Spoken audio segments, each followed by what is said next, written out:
So the excitement can now be revealed here. You guys remember Nelson from the last video? What's up, guys? Kind of hooking us up with this project. So helping him out, helping me out. Fun for you guys. So we just kind of uncovered a new project here. So this is a 1990 Toyota Celica. I'm not very good with the camera. However, this is not any normal Toyota Celica. For those of you who know your Toyotas very well, see if this front shot will kind of give it away a little bit here. But this baby's coming home with me. Not tonight, but it'll be coming home sometime this week. This might be a little dark. Yep, too dark for you to see this. It's okay. It's okay. Basically what you're looking at here, this is a Toyota Celica All-Track. So this is an actual, one of the rare few all-wheel drive Toyota Celicas. It comes with the Gen 2 3S GTE, which is 2.0 turbocharged, all-wheel drive. So this thing is going to be fun. Kind of a backstory on this from Nelson. I'll let him kind of walk through the history of this car a little bit. Hey guys, the car's pretty old, so almost older than most of you guys probably. But I am the third owner, but it's going to be the fourth.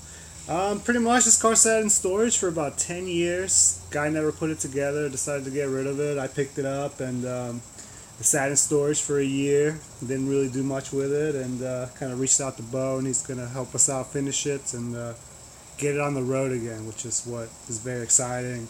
Can't wait to see it done. So he did give me permission to kind of go my own route here. So with this car, like you said, it hasn't ran in a really long time. Everything in the engine is completely dry as a bone. There is no fluid whatsoever. So first and foremost, when we get this over there, we're going to try to put some fluid and whatnot in it.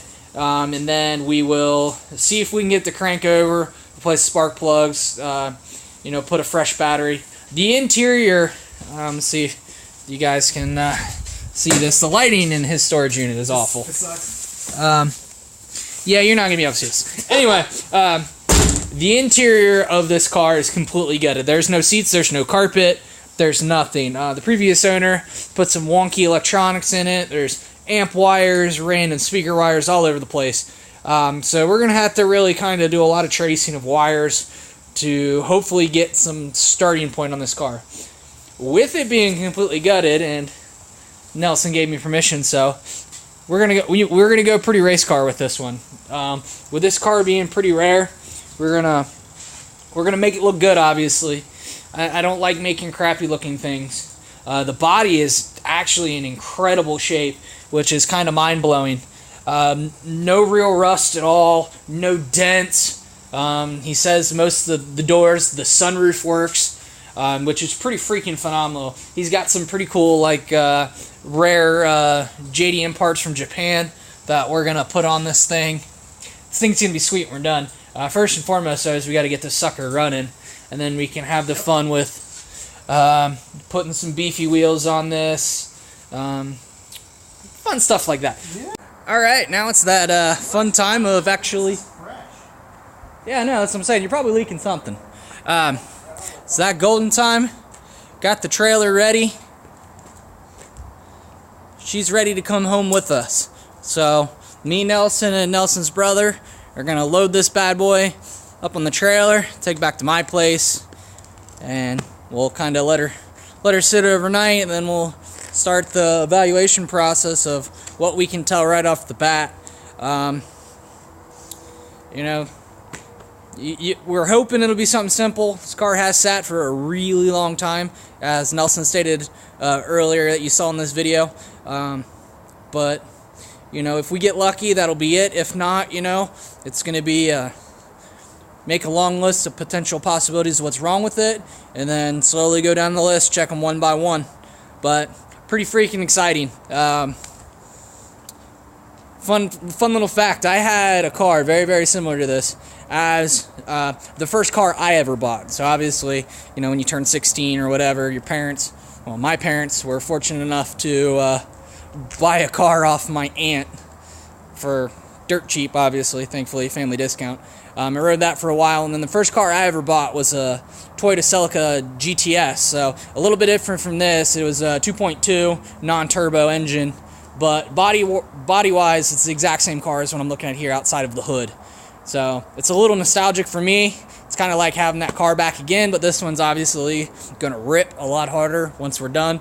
We're going to clean this sucker up, get it look good. I do have experience with removing everything in the interior on this car. I did it several times when I had it, so it should be definitely interesting. It'll be definitely fun. So we're going to go ahead and load this sucker on so we can get it back to my place. Freaking car Christmas heaven. Parts, more parts. Am I at it? Let's get some more parts at it. We'll make it fun. Let's build stuff. Who cares how much it costs? Because it's going to be sick in the end. Okay, so we finally got the car offloaded off the trailer. Got it here in the garage, fitting all nice. Kind of had a long day.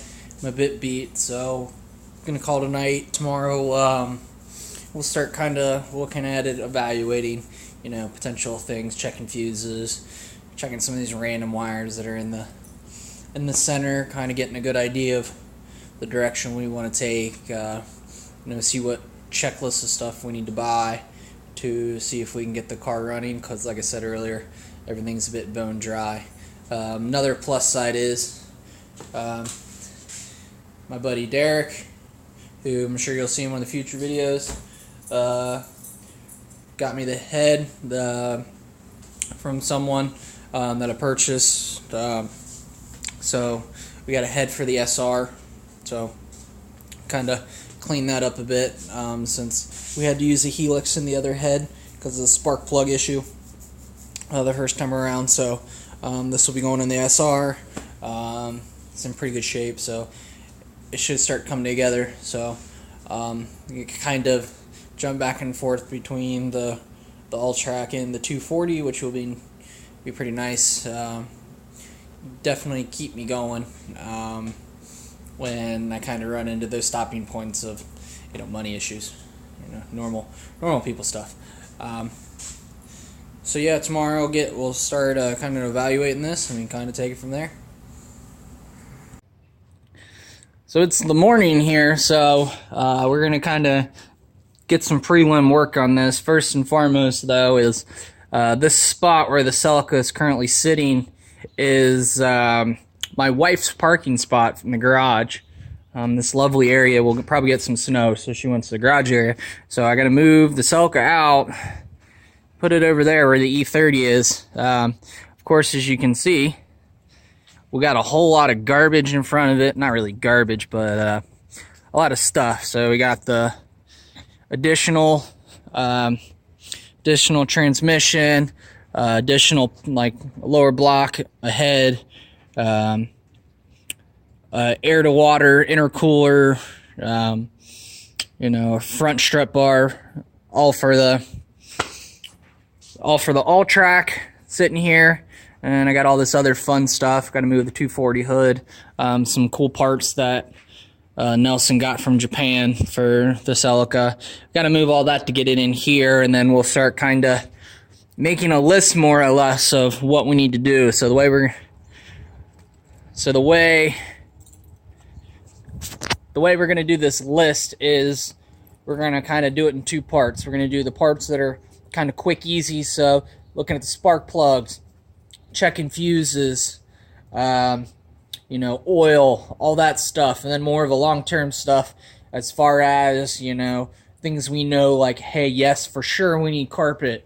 Yes, for sure we're going to need a new belt. Things like that. So we're going to see what we can do just by quick look through, kind of shaking some things, kind of judging the current state with a little bit of daylight. So today, as you can see, is kind of overcast. We're getting off and on rain, so kind of makes it of a damper moving stuff around because stuff's going to get wet. So you know, we're going to kind of push through this, and then once we get everything moving around and we start going through the checking process, we'll kind of cut back in there. Japanese symbol. So we're got this switched over finally, so you can see the 240 in the back there. We're going to go ahead and start going through all the fuses right now, see what's good, what's not, so we can start our list over here. Got a piece of paper and stuff like that. So we can start a list of, you know, everything that we know right off the bat is wrong, and then we can kind of create a to-do list step by step, and we know what we've already covered because we'll have a list. So right now we're going to start with the fuses. Then we're going to follow some wires. Somebody had some amp wires, stuff like that. We'll go ahead and rip that out too because that'll be simple. Less is more in this case. So we're going to get what we can out, and then we'll... Just do all-around basic tune-up. Pretty much, that's what we're going to need to fluids, do. Battery, fuses. Yep. So kind of dug through here, did quite a few different things. Started by checking the fuses. Fuses weren't in awful shape. Had one blown over here. I think it was just the dome fuse. And the alternator fuse was actually just melted in there. So potentially be an issue they have. Took the intercooler off just to check the inside of the throttle body. Looks pretty clean. Pulled out all the spark plugs. Not in awful shape. They're obviously worn.